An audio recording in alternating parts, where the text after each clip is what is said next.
قلق إدارة نادي بيراميدز من نهائي الكاس واضح جدا للجميع، خاصة بعد تهديدات مالك النادي بوقف النشاط الرياضي في مصر وسحب استثماراته من النادي وتسريح اللاعبين في حال عدم حصوله على أي بطولة. مالك نادي بيراميدز بيقول إحنا صرفنا مليارات وما أخدناش أي بطولة، وطالب بحكام أجانب لإدارة نهائي الكاس. لكن اتحاد الجبلية أصر على حكام مصريين ورشح الحكم الدولي أمين عمر لإدارة المباراة تحكيمياً. ومن المعروف إن جماهير الأهلي عندها تحفظات على أمين عمر زيها زي إدارة بيراميدز تمام، وما زالت المباراة الكلامية تشعل صفحات السوشيال ميديا.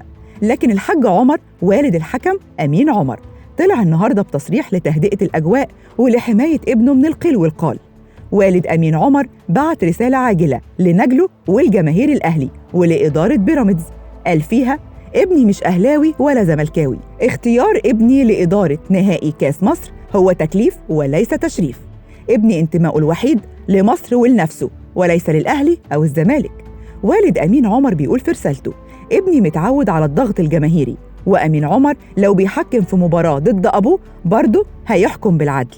أمين حكم في تونس والمغرب وإفريقيا وسط حضور جماهيري 60 و70 ألف ولم يهتز بسبب ضغط الجماهير. أنا بس مش عايز حد يقلق من سير المباراة تحكيمياً طالما أمين عمر هو الحكم.